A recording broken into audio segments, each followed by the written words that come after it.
BJP नेता राम कदम ने Shiv Sena UBT द्वारा फडणवीस सरकार खतरे में है के बयान पर कड़ी प्रतिक्रिया दी है। राम कदम ने कहा कि शिवसेना यूबीटी के लोग सिर्फ शेख चिली के सपने देख रहे हैं।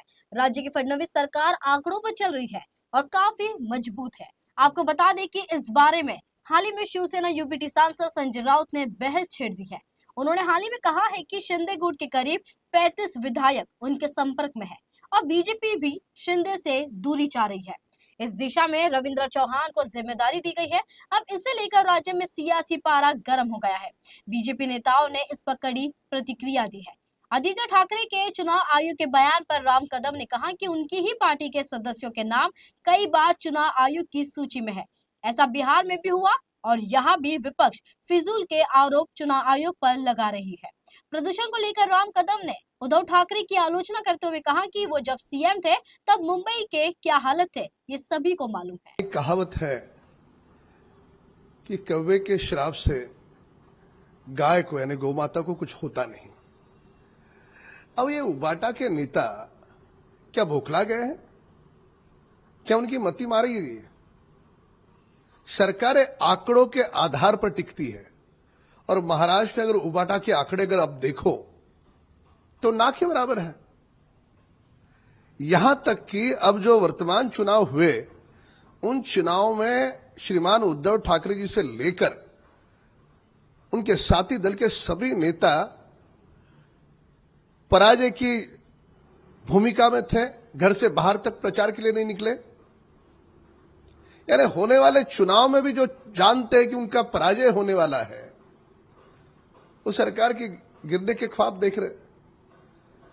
खैर, शेख चिल्ली के सपने हैं, इनको सपने देखने का अधिकार है और सरकारें आंकड़ों के आधार पर है और हमारी महाराष्ट्र की सरकार 5 वर्षों का कार्यकाल पूरा करेगी। आदित्य ठाकरे का बयान आया कि जो इलेक्शन कमीशन है वो सर्कस श्रीमान आदित्य ठाकरे जी अगर इलेक्शन कमीशन को सर्कस कह रहे हैं तो ये इलेक्शन कमीशन डॉक्टर बाबा साहब अंबेडकर जी ने जो संविधान दिया उस संविधान के तहत बनी है। तो यह क्या यह आदरणीय डॉक्टर बाबा साहब अंबेडकर जी के संविधान का अवमान है? उनका अवमान है, पहला बिंदु। और वो खुद मान रहे हैं कि उनके नेताओं का कार्यकर्ताओं का कई बार नाम है। किसने डाला? यानी खुद ही नाम कई बार घुसाओगे और बाद में खुद ही उस मतदाता सूची के बारे में आक्षेप उठाओगे, ये कौन सा न्याय हुआ? यही बात बिहार में हुई। लालू प्रसाद यादव के घर में से भी इसी प्रकार की बात सामने आई। बाद में पता चला उनके 2-2, 3-3 नाम हैं। यानी देश के विपक्ष को, आदित्य ठाकरे समेत सभी को हारने के बाद लोगों के बीच में जाकर क्या बोले इसकी भूमिका बनानी है और यही दिख रहा। तो चुनाव कमीशन को सर्कस बोलने से बेहतर होता कि आप अंतर्मुख होकर के आपके अंतर्मुख की जो सर्कस है उसकी चर्चा करते हैं। जैसे मुंबई महानगर पालिका के चुनाव समीप आ रहे हैं, श्रीमान आदित्य ठाकरे हो या मनसे के नेता हो, ये मुंबई की उनको चिंता है, इस प्रकार का आभास निर्माण कर रहे हैं। वो चिंता न करें, मुंबई की हमें चिंता है। सरकार उस पर पूरी तरह से ध्यान रख करके है और जो भी उसके लिए उपाय की आवश्यकता है वो हम कर रहे हैं।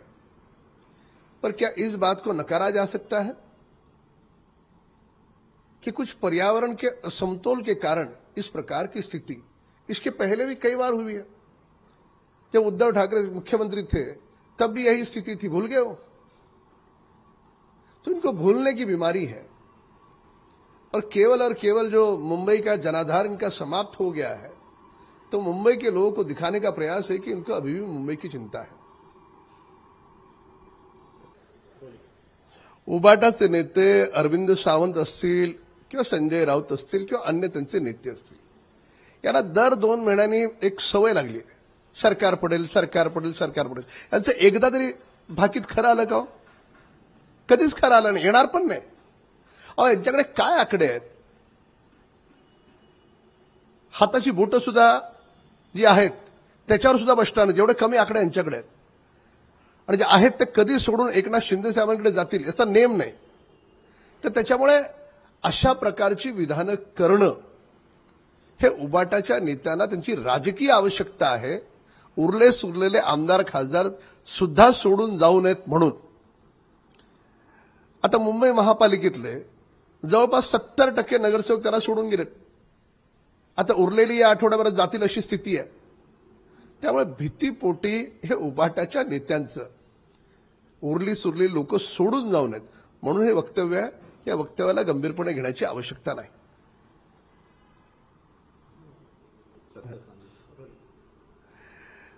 तर श्रीमान आदित्य ठाकरे जर आपल्या निवडणूक आयोगाला जे संविधानाप्रमाणे तयार झालंय आणि जे संविधान डॉक्टर बाबासाहेब आंबेडकरांनी दिलेलं आहे त्याला जर सर्कस म्हणत असतील तर हा सगळ्यांचाच अवमान आहे.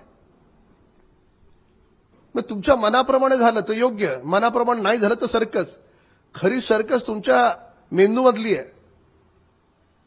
आता तरी आत्मचिंतन करा. आणि स्वतःच कबूल करतात की त्यांच्या कार्यकर्त्यांच्या नेत्यांची 2-2, 4-4 नावं आहेत. कशी आली नावं? म्हणजे स्वतःच घोळ करायचा. खुदी चोर उलटा कोतवाल को डाटे. यांच्या वक्तव्याचा जर आपण अर्थ काढला तर अर्थ स्पष्ट होतो की जसं बिहारमध्ये लालू प्रसाद यादवच्या मुलांनी गोंधळ घातला आणि नंतर कळलं की त्याची 2-4 वेळा नावं आहेत. ती स्थिती आदित्य ठाकरेंची आहे. नंतर माध्यमं झोडपून काढतील त्याच्या आधी स्पष्ट कबुली देतात पण वेगळ्या भाषेत देतात. खरं तर याची चौकशी झाली पाहिजे.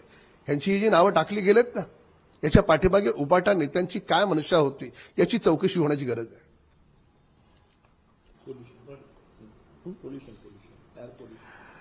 मुळामध्ये मुंबई महानगरपालिकेच्या निवडणुका आल्यात म्हणून मनसे आणि उबाटाला मुंबईकरांचा, मुंबईच्या पर्यावरणाचा, मुंबईच्या रस्त्यांचा आणि मराठी माणसाचा पुळका आलाय.